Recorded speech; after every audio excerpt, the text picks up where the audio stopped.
फिर देखिए आगे बढ़ते हैं। अगले जो अनुच्छेद हैं वो हैं सर्वोच्च न्यायालय से संबंधित। तो सर्वोच्च न्यायालय की बात किन किन आर्टिकल्स में की गई है इस स्लाइड में हम देख लेते हैं। जो भी सर्वोच्च न्यायालय से संबंधित सबसे महत्वपूर्ण अनुच्छेद हैं उनको देखना है इस स्लाइड में। तो देखिए पहला आर्टिकल है आर्टिकल 124 का 1। आर्टिकल 124 के 1 में कहा गया है सर्वोच्च न्यायालय के गठन के बारे में। सर्वोच्च न्यायालय का गठन किस प्रकार होगा, यानी इसमें कितने जज होंगे, कितने जो मुख्य न्यायाधीश हैं वो होंगे, इन सब के बारे में बताया गया है। फिर अगला आर्टिकल आता है आर्टिकल 124 का 2। आर्टिकल 124 के 2 में बताया गया है कि जो सर्वोच्च न्यायालय के जज होंगे उनकी नियुक्ति किस तरह से होगी। तो कॉलेजियम बनाई जाती है, कॉलेजियम के परामर्श से जजों की नियुक्ति की जाएगी, ये बताया गया है आर्टिकल 124 के 2 में। और ये सब हम जब सर्वोच्च न्यायालय वाला टॉपिक देखेंगे तो उसमें बहुत डिटेल से देखेंगे। यहाँ पर अगर हम डिटेल से सब कुछ देखने लगेंगे तो फिर ये वीडियो बहुत ज़्यादा लेंदी हो जाएगा। तो यहाँ पर हम सिर्फ आर्टिकल्स को देखेंगे जो बहुत ज़्यादा इम्पॉर्टेंट और बहुत ज़्यादा पूछे जाने वाले आर्टिकल्स हैं, उनको देखेंगे। और कोई बात समझनी यहाँ बहुत ज़रूरी होगी तो उतनी समझ लेंगे। बाकी डिटेल में हम जब पर्टिकुलर टॉपिक देखेंगे तो उसमें सब कुछ देख लेंगे। तो देखिए अगला अनुच्छेद है अनुच्छेद 124 का 4, सर्वोच्च न्यायालय के न्यायाधीशों को हटाने की प्रक्रिया। तो सर्वोच्च न्यायालय के न्यायाधीशों को हटाने की प्रक्रिया का जिक्र किया गया है अनुच्छेद 124 के 4 में। और ये महाभियोग जैसी ही प्रक्रिया होती है। महाभियोग इसको कह दिया जाता है लेकिन ये महाभियोग नहीं होता है, महाभियोग जैसी प्रक्रिया होती है। महाभियोग की जो प्रक्रिया होती है वो होती है राष्ट्रपति को हटाने की प्रक्रिया। फिर देखिए अगला जो अनुच्छेद है अनुच्छेद 131। अनुच्छेद 131 में सर्वोच्च न्यायालय के क्या क्या अधिकार होंगे इनके बारे में बताया गया है। इसके बाद जो इम्पॉर्टेंट आर्टिकल है वो है आर्टिकल 137, सर्वोच्च न्यायालय की न्यायिक पुनर्विलोकन की शक्ति। फिर आर्टिकल 148, इसमें कैग की नियुक्ति की बात की गई है। कैग क्या होता है? कैग होता है नियंत्रक एवं महालेखा परीक्षक, यानी कंट्रोलर एंड ऑडिटर जनरल। तो ये काम क्या करता है? कैग जो सरकार होती है, चाहे वो संघ की सरकार हो, चाहे राज्य की सरकार हो, चाहे केंद्र शासित प्रदेश की सरकार हो, उन तीनों सरकारों की जितनी भी प्राप्तियां हैं, यानी जितना भी पैसा सरकारों ने इकट्ठा किया है और उनके जो व्यय हैं, यानी जितना भी पैसा सरकार ने खर्च किया है, उन सभी का लेखा जोखा रखने का काम कौन करता है? कैग करता है। फिर आगे बढ़ते हैं। इसमें देखिए 2 अनुच्छेद इम्पॉर्टेंट हैं और ये दोनों अनुच्छेद संबंधित हैं हाई कोर्ट से, यानी उच्च न्यायालय से। तो पहला अनुच्छेद है आर्टिकल 214 या अनुच्छेद 214। अनुच्छेद 214 में कहा गया है कि राज्यों के लिए उच्च न्यायालय का गठन किया जाएगा। इसमें साथ ही साथ में ये भी कहा गया है कि जो हाई कोर्ट का गठन किया जाएगा या हाई कोर्ट की स्थापना की जाएगी वो ऐसा हो सकता है कि एक राज्य के लिए एक ही हाई कोर्ट बनाया जाए, या ऐसा भी हो सकता है कि 2 राज्यों को मिला करके एक हाई कोर्ट बना दिया जाए, यानी दोनों राज्यों के लिए वही हाई कोर्ट काम करेगा। फिर अगला अनुच्छेद है अनुच्छेद 216। अनुच्छेद 216 में उच्च न्यायालय के गठन की बात की गई है। तो इसे भी आपको याद रखना है कि उच्च न्यायालय के गठन की बात अनुच्छेद 216 में की गई है। अब देखिए केंद्र और राज्य के संबंध से संबंधित जितने भी महत्वपूर्ण अनुच्छेद हैं उन्हें हम इस स्लाइड में देखेंगे। तो चलिए शुरू करते हैं। इसमें पहला अनुच्छेद है अनुच्छेद 249।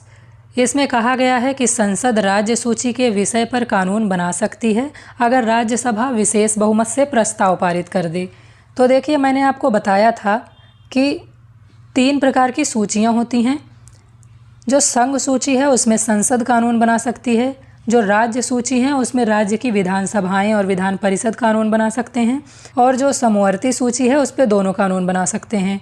लेकिन आर्टिकल 249 में ये बताया गया है कि जो संसद है वो राज्य सूची के जो विषय हैं जिन पर सिर्फ और सिर्फ राज्य की विधानसभाएं और विधान परिषद कानून बना सकती थी, उन पर भी कानून बना सकती है। यानी संसद राज्य सूची के विषयों पर कानून बना सकती है अगर राज्यसभा जो है वो विशेष बहुमत से प्रस्ताव पारित कर दे। तो अगर आपसे प्रश्न पूछा जाए कि संसद राज्य सूची के विषय पर क्या कभी भी कानून नहीं बना सकती है, तो आप कहेंगे कि नहीं, संसद राज्य सूची के विषय पर कानून बना सकती है, लेकिन तब जब राज्यसभा विशेष बहुमत से प्रस्ताव पारित कर देगी।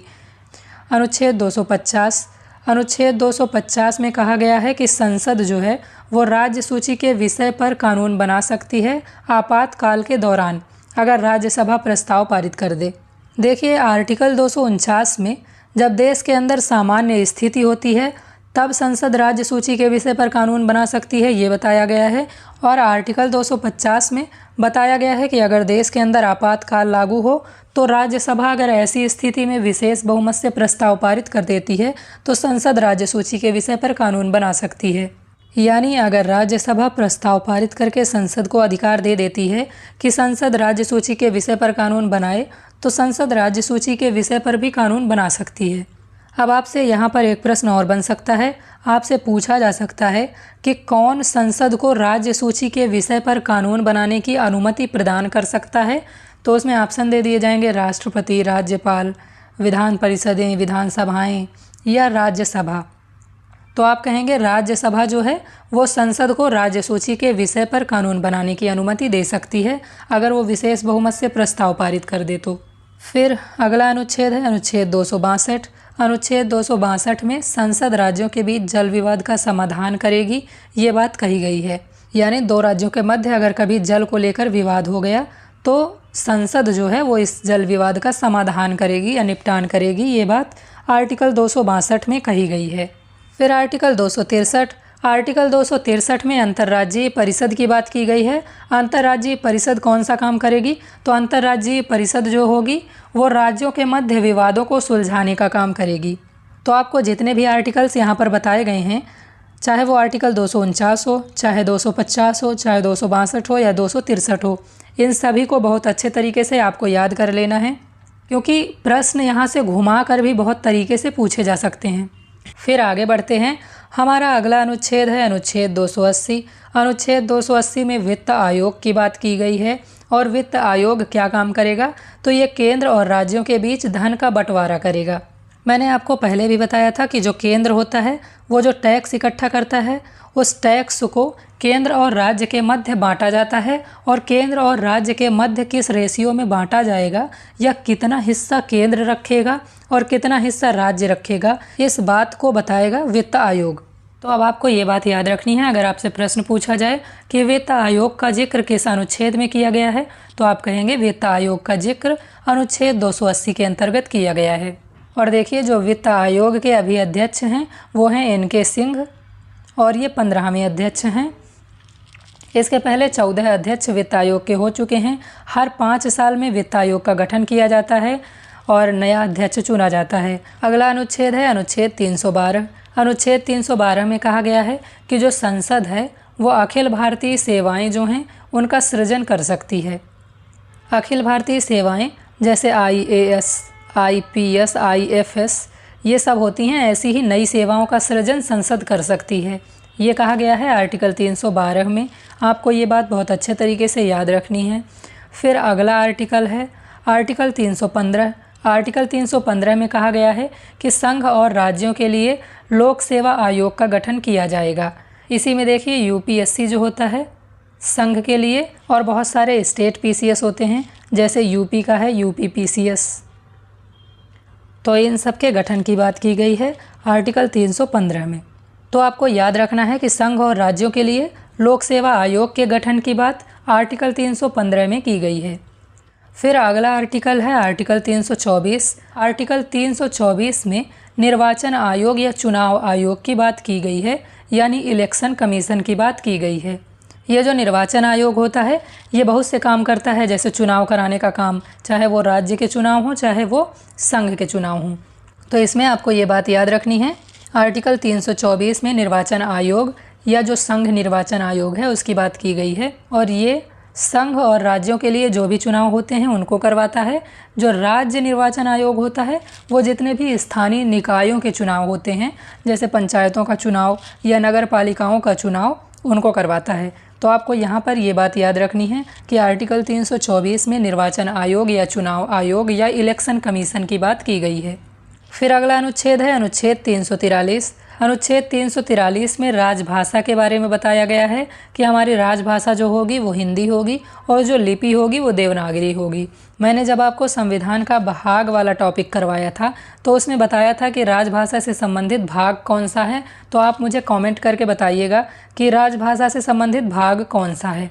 अब देखिए आपातकाल से संबंधित सभी जो अनुच्छेद हैं उनको देख लेते हैं। तो आपातकाल से संबंधित पहला अनुच्छेद है अनुच्छेद 352। अनुच्छेद 352 में राष्ट्रीय आपातकाल की बात की गई है। तो राष्ट्रीय आपातकाल तब लगाया जाएगा जब युद्ध की स्थिति हो जाए, या जब कोई दूसरा देश आक्रमण कर दे हमारे देश पर, या देश के अंदर ही सशस्त्र विद्रोह छिड़ जाए। अब देखिए इन तीनों का मतलब समझ लीजिए। युद्ध और बाह्य आक्रमण का मतलब आप समझ चुके होंगे। तो देखिए ये जो सशस्त्र विद्रोह शब्द लिखा गया है, पहले इसकी जगह पर आंतरिक अशांति शब्द को लिखा गया था। 44वें संविधान संशोधन 1978 के माध्यम से इसे सशस्त्र विद्रोह कर दिया गया। 44वां संविधान संशोधन 1978 मोरारजी देसाई सरकार ने करवाया था, यानी आंतरिक अशांति के स्थान पर सशस्त्र विद्रोह शब्द को जोड़ दिया गया था। फिर अगला अनुच्छेद है अनुच्छेद 356। अनुच्छेद 356 में राष्ट्रपति शासन की बात की गई है। और इसके बाद अगला अनुच्छेद है अनुच्छेद 360। अनुच्छेद 360 में वित्तीय आपातकाल की बात की गई है। प्रश्न यहाँ से ये भी बन सकता है कि वित्तीय आपातकाल अब तक कितनी बार देश में लगाया गया है। तो आप कहेंगे वित्तीय आपातकाल कभी भी देश के अंदर अब तक नहीं लगा। तो ये तीनों अनुच्छेद आपातकाल से संबंधित अनुच्छेद थे। इनको आपको बहुत अच्छे तरीके से याद रख लेना है। ये बहुत ज़्यादा पूछा जाने वाला क्वेश्चन है, बार बार एग्जाम्स में पूछा जाता है। फिर चलिए आगे बढ़ते हैं। आगे देखिए अनुच्छेद 368। इसमें बताया गया है संविधान संशोधन के बारे में। संविधान संशोधन दो तरीके से हो सकता है, या तो वो साधारण बहुमत से किया जाए, या तो वो विशेष बहुमत से किया जाए। तो देखिए विशेष बहुमत किसे कहा जाता है। तो विशेष बहुमत जो होता है, जितने भी सदस्य सदन में उपस्थित हैं और जो मतदान कर रहे हैं, तो जितने भी उपस्थित सदस्य हैं और मतदान करने वाले सदस्य हैं, उनका 2/3 बहुमत, और साथ ही साथ जो सदन के कुल सदस्य हैं उनका बहुमत होना चाहिए, यानी उनका आधे से ज़्यादा होना चाहिए। तो विशेष बहुमत आपको समझ में आ गया होगा कि जितने भी सदस्य सदन में उपस्थित हैं और मतदान कर रहे हैं उनका 2/3, और जितने भी सदन के कुल सदस्य हैं उनका कम से कम आधे से एक अधिक। तो इस तरह से हमने संविधान के जितने भी महत्वपूर्ण अनुच्छेद थे उन सभी को देख लिया है। वीडियो अगर आपको पसंद आई हो तो वीडियो को लाइक कर दीजिएगा, अपने ज़्यादा से ज़्यादा दोस्तों के साथ इसे शेयर कर दीजिएगा। कमेंट बॉक्स में हमें लिखकर बताइएगा कि आपको क्लास कैसी लग रही है और आपको नेक्स्ट क्लास किस टॉपिक से रिलेटेड चाहिए। और अगर आपको कोई डाउट है तो आप कमेंट में वो भी लिख सकते हैं।